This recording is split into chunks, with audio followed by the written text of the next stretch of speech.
সাবেক সংসদ সদস্য ও জামাত নেতা ডাক্তার সৈয়দ আব্দুল্লাহ মোহাম্মদ তাহেরকে গ্রেফতার ও নেতাকর্মীদের উপর পুলিশি নির্যাতনের প্রতিবাদে রাজধানীর মতিঝিলে বিক্ষোভ করেছে জামাত শিবির কর্মীরা। সকালে তারা মতিঝিলের শেয়ার বাজার এলাকা থেকে একটি মিছিল বের করে। এ সময় পুলিশ বেশ কয়েক রাউন্ড ফাঁকা গুলি ছুড়লে মিছিলকারীরা ছত্রভঙ্গ হয়ে পড়ে।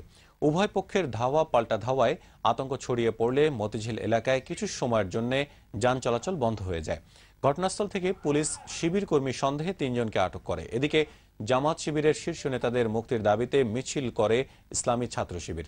সকালে রাজধানীর মহাখালী বাস স্ট্যান্ড থেকে একটি মিছিল বের করলে পুলিশ ধাওয়া দিয়ে তা ছত্রভঙ্গ করে দেয়। এ সময় পুলিশ 1 রাউন্ড টিয়ার শেল ও কয়েক রাউন্ড সাউন্ড গ্রেনেড ছোড়ে। এ সময় শিবির কর্মী সন্দেহে 2 জনকে আটক করে পুলিশ।